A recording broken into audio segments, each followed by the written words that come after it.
عمران نے خدا کا شکر ادا کیا کہ وہ ایک بہت بڑی مصیبت سے نجات حاصل کرنے میں کامیاب ہو گیا تھا۔ بمبئی اسٹیشن پر ہی سے اس نے ستار سیٹھ کو فون کیا اور اپنی آمد کی اطلاع دی۔ ستار سیٹھ نے کہا تم ریسٹ ہاؤس پہنچو، میں آ رہا ہوں۔ کمانڈو عمران نے وہیں سے ٹیکسی لی اور ستار سیٹھ کے خفیہ ریسٹ ہاؤس پہنچ گیا۔ تھوڑی دیر کے بعد ستار سیٹھ بھی آ گیا۔ اس نے کمانڈو عمران کے بوسیدہ کپڑوں کو دیکھ کر کہا یہ تم نے اپنی کیا حالت بنا رکھی ہے؟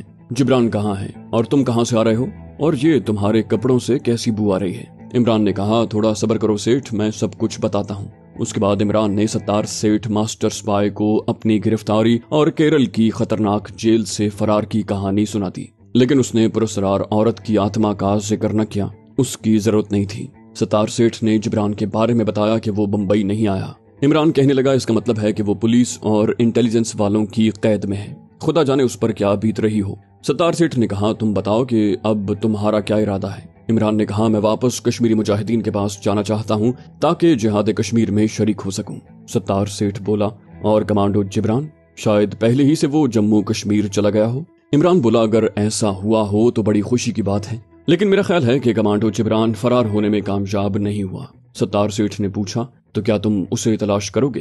کمانڈو عمران بولا نہیں، ہمارے پاس اتنا وقت نہیں ہے، میں پہلی فرصت میں دلی سے جموں کشمیر کی طرف نکل جانا چاہتا ہوں۔ ستار سیٹھ کہنے لگا یہ کوئی مشکل کام نہیں ہے، تم جس وقت چاہو جا سکتے ہو، لیکن تمہیں بہت زیادہ ہوشیار ہو کر جانا پڑے گا کیونکہ تمہارے فرار کی اطلاع بمبئی اور دلی پولیس کو بھی دے دی گئی ہوگی۔ کمانڈو عمران نے کہا یہ تو ہوتا ہی رہتا ہے، اس کے باوجود ہم نکلنے میں کامیاب ہو جاتے ہیں، بہرحال اس بارے میں زیادہ احتیاط سے کام لوں گا۔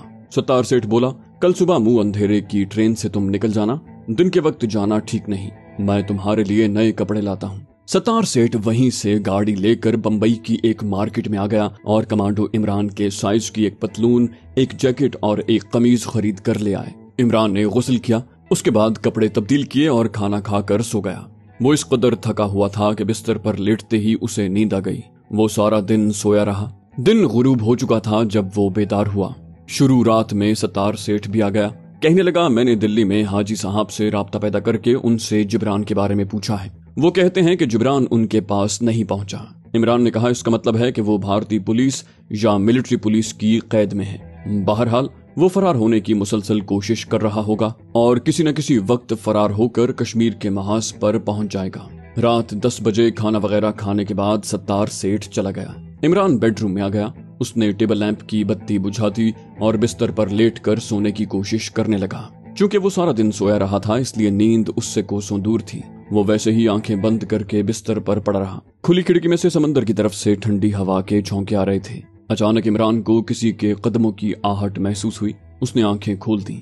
اسلام کے بہادر جرنیل حضرت خالد بن ولید رضی اللہ عنہ کی داستان سننے کے لیے آپ ہمارے چینل سرات کو سبسکرائب کیجیے۔ انشاءاللہ آپ کی دعائیں ساتھ رہیں تو یہ سلسلہ ایسے ہی چلتا رہے گا، اور ہماری حوصلہ افزائی کے لیے آپ ہماری ویڈیو کو لائک اور شیئر ضرور کیجیے۔ کامنٹ کر کے بتائیے کہ آپ کو ہماری ویڈیوز کیسی لگیں۔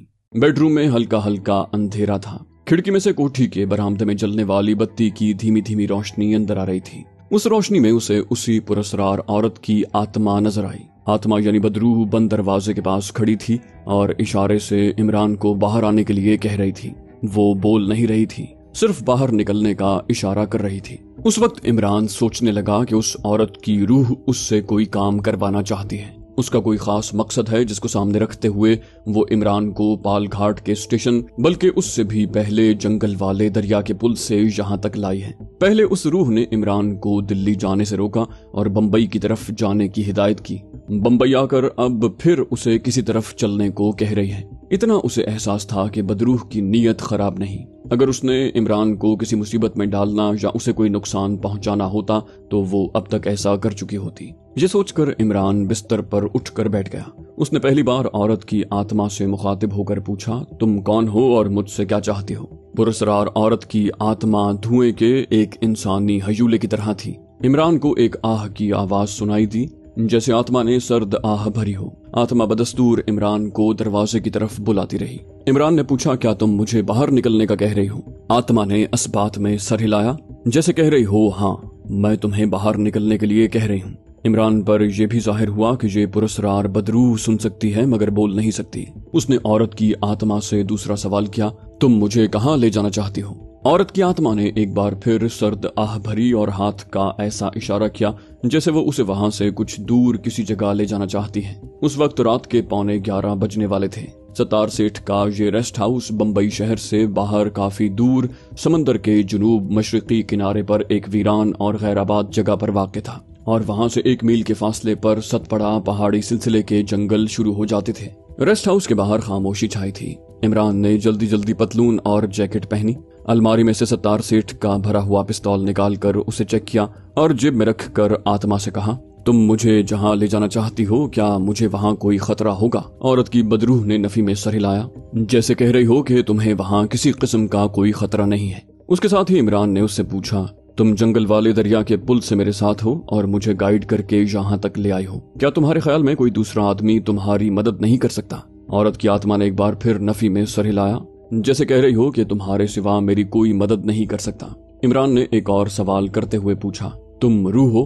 روحوں کو سب کچھ معلوم ہوتا ہے، کیا تم جانتی ہو کہ میں کون ہوں؟ عورت کی آتما نے اس بات میں سر ہلایا جیسے کہہ رہی ہو کہ میں تمہیں جانتی ہوں کہ تم کون ہو اور کس مشن پر بھارت آئے ہو۔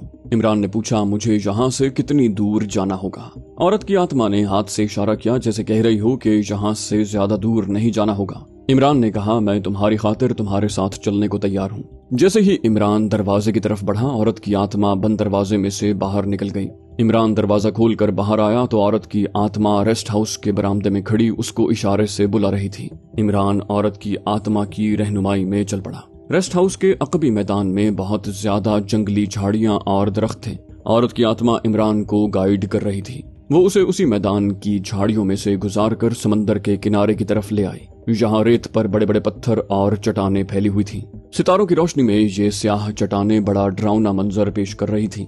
سمندر کی موجوں کا ہلکا ہلکا شور اس منظر کو اور زیادہ دہشت زدہ بنا رہا تھا۔ عورت کی آتما کا ہیولا اب عمران کے آگے آگے چل رہا تھا اور عمران اس کے نقش قدم پر پیچھے پیچھے چل رہا تھا۔